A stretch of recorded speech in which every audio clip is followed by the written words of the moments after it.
de pessoal que faz corpo mole, tá? Qualquer semelhança é mera coincidência. Então nós vamos falar dos moluscos, tá? Esse nome, molusco, gente, vem de corpo mole, tá? Então é o Lula molusco aí, com essa cara simpática dele, né? Então vão ser lula, polvo, caracol, lesma, ostra, mexilhão, tá? Tem várias espécies aí, mas é dentro do grupo dos moluscos, né? Então a característica geral deles, as características gerais vão ser, maior parte é aquática, né? Porém existem aqueles representantes que são terrestres, né? Caracol, lesma, que está aí no nosso jardim, comendo a plantinha da mãe da gente, né? Eles podem fazer respiração branquial, né? Por brânquias, quer dizer, enfim, pulmonar ou cutânea. Quer dizer, vai depender do local que ele vive, né? Se for um molusco que vive na água, não tem como ele fazer respiração pulmonar, né? Não tem como uma lesma fazer respiração por brânquia, né? Se ela vive no ambiente terrestre. Então, só usar a cabeça aí. Se for um molusco de vida terrestre, ele vai fazer respiração pulmonar. Se for um molusco de vida aquática, ele vai fazer respiração branquial. As lesmas, elas fazem respiração cutânea. A respiração, as trocas gasosas de oxigênio, gás carbônico, é feita através da pele, né? Tem gente que vê lesma, igual muitas vezes faz com sapo, né? Joga sal, né? A lesma, ela acaba morrendo porque ela absorve pela pele dela, ela faz essa respiração, né? Ela acaba desidratando também, porque o ambiente externo fica hipertônico, ela perde água e ela precisa da pele para poder respirar. Então não é bacana, né, fazer isso. Simetria bilateral, né? Então a gente consegue ver lado direito, esquerdo, a parte de cima, a parte de baixo, né? Igual o caracol, aí a gente consegue diferenciar bem. São triblásticos, né? E uma novidade evolutiva aí que eles são celomados.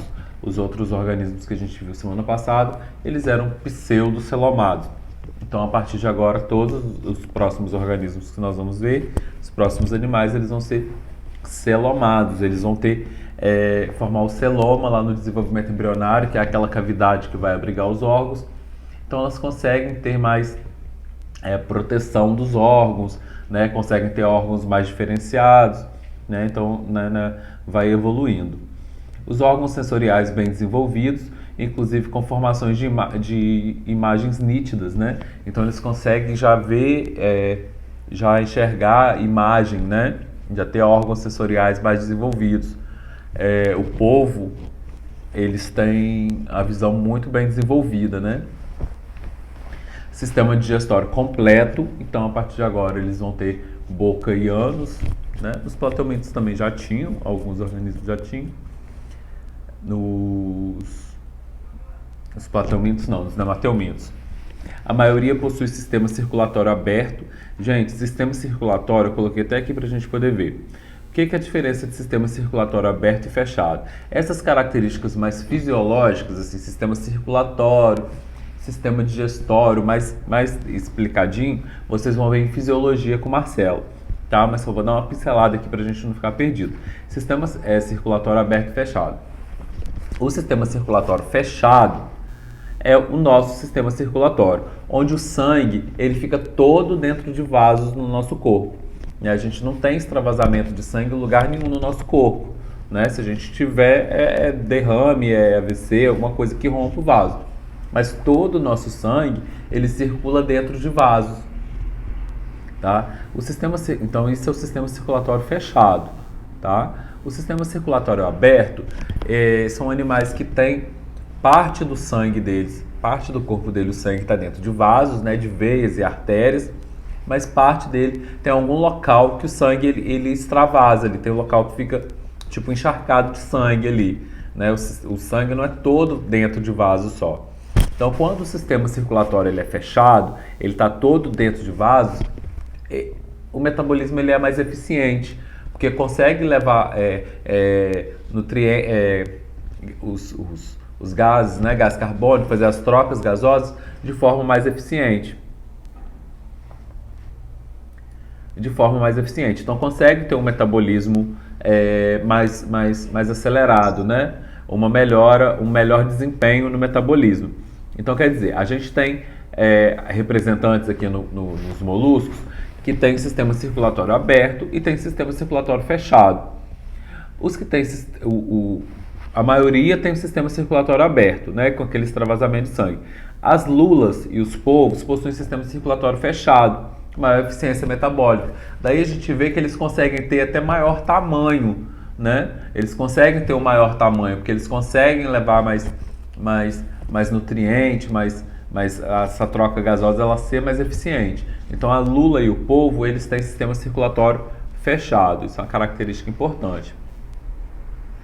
Então, as características dos moluscos, né? Basicamente, eles podem ser divididos em cabeça, pé e massa visceral, tá? Geralmente, os moluscos eles são divididos nessas três partes.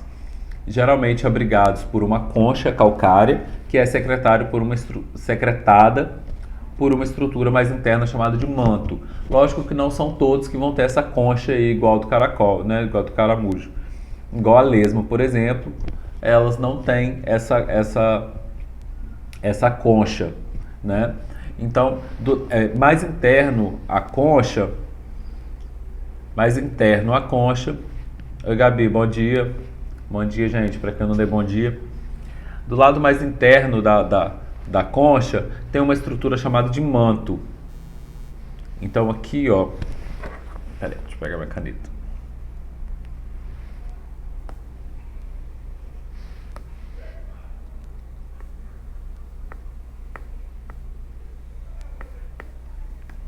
Então aqui eu tenho a concha, né? Mais interno aqui, ó, eu tenho uma estrutura chamada de manto.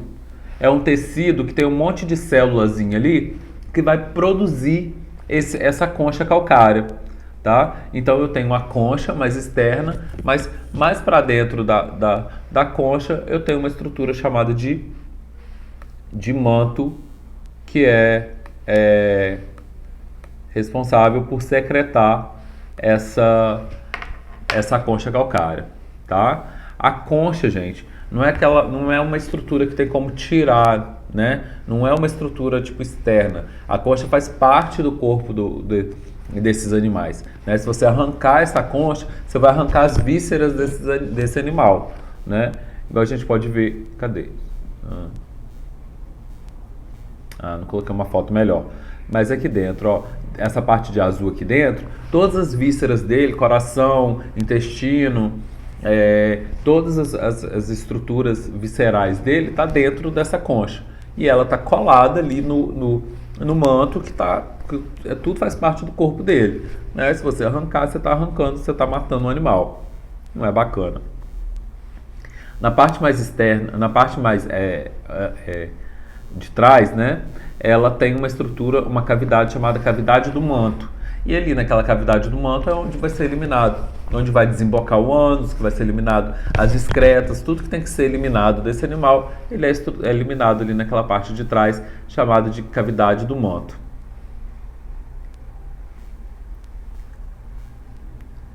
Uma estrutura importante também é uma estrutura que está presente na boca, que esses animais eles têm uma estrutura chamada de rádula, que é uma língua raspadora, tá? Olha aí, a língua deles parece uma serra mesmo, assim, uma mini motosserra.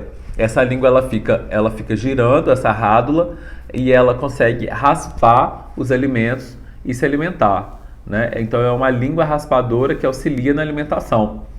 Se você for ver na internet, tem aí caramujo comendo animais grandes, assim, tipo um caramujo pequeno comendo uma barata, alguma coisa assim, ou então alimentos completamente duros mesmo, assim, porque ele vai com essa língua raspadora e vai raspando e com isso vai se alimentando, tá? Então essa língua raspadora é chamada de rádula, tá? 3 classes principais os moluscos têm: a classe dos gastrópodes, dos bivalves e dos cefalópodes, tá?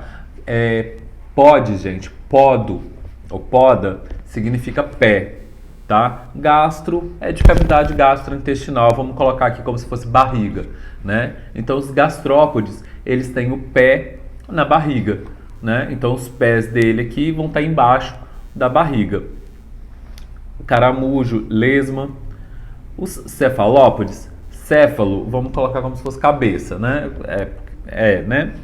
E podes, pé. Então vão ser aqueles moluscos que têm o pé na cabeça, que os pés, né, no caso os tentáculos, eles já saem da cabeça do animal. Aí no caso o polvo e a lula são os principais representantes, tá?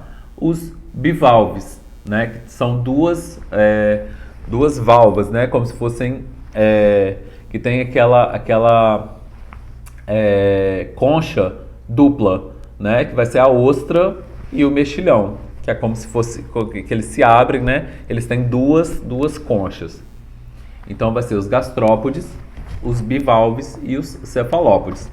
Os gastrópodes, gente, eles têm os pés na barriga, né? Igual eu falei, são os caramujos, caracóis e lesmas, os principais representantes. É a única classe de molusco que tem representante na Terra, né? Talvez é o que a gente mais tem convívio, lógico que é por isso, né? Porque são os únicos representantes aí terrestres. Também pode ser de água doce ou de água salgada.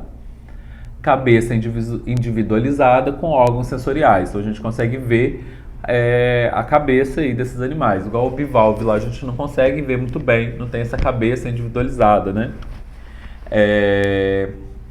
Respiração pulmonar. Claro que são aqueles caracóis e lesmas que vivem na terra, então elas fazem respiração pulmonar. Branquial, aqueles representantes que estão na água, ou cutânea, que as lesmas, então, elas fazem respiração cutânea. Monóicos ou dioicos, eu tenho representantes, então, que podem ser, eu tenho espécies dentro aí dos gastrópodes que podem ter diferença de macho e fêmea, e eu tenho alguns representantes que podem ser hermafroditas, né? Desenvolvimento direto, não tem fase de larva.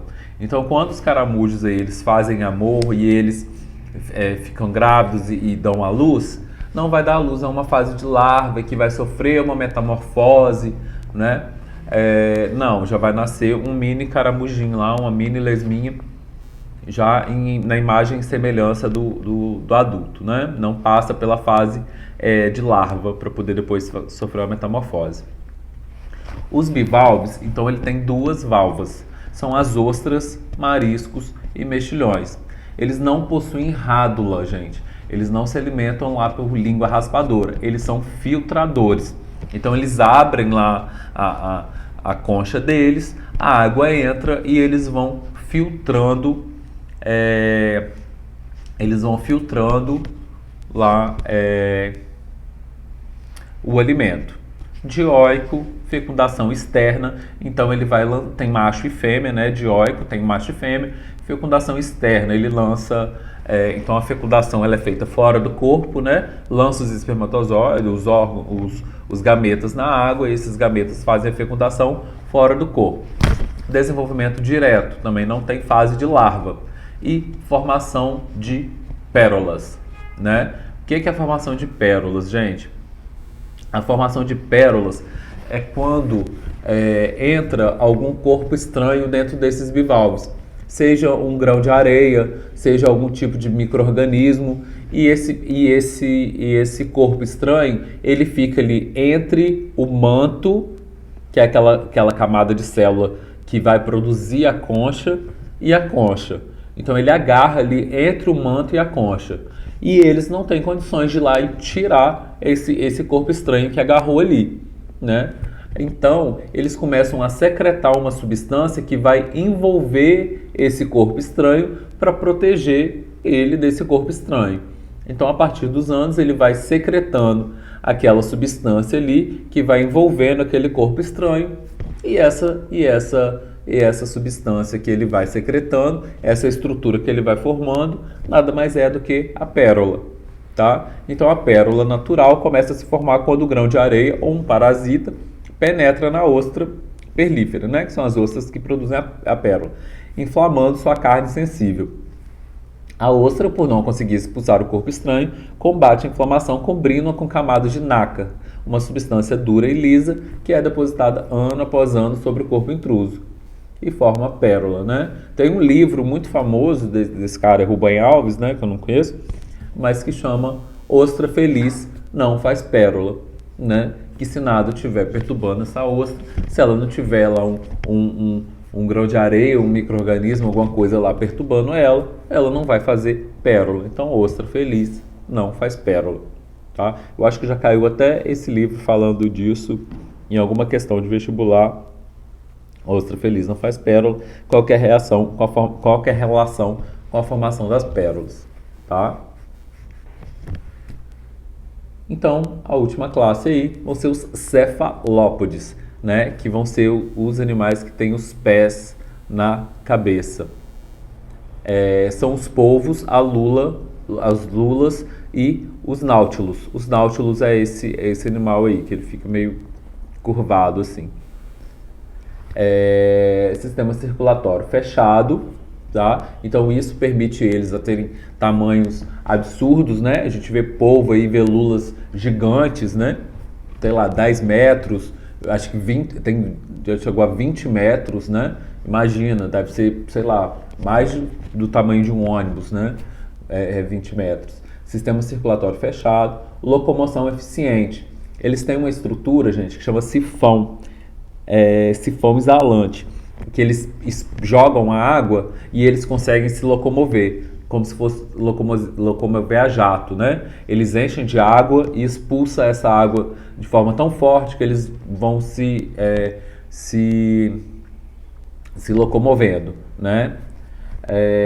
Eles têm os olhos complexos, então eles conseguem enxergar muito bem. A concha pode não existir. O polvo ele não tem a concha.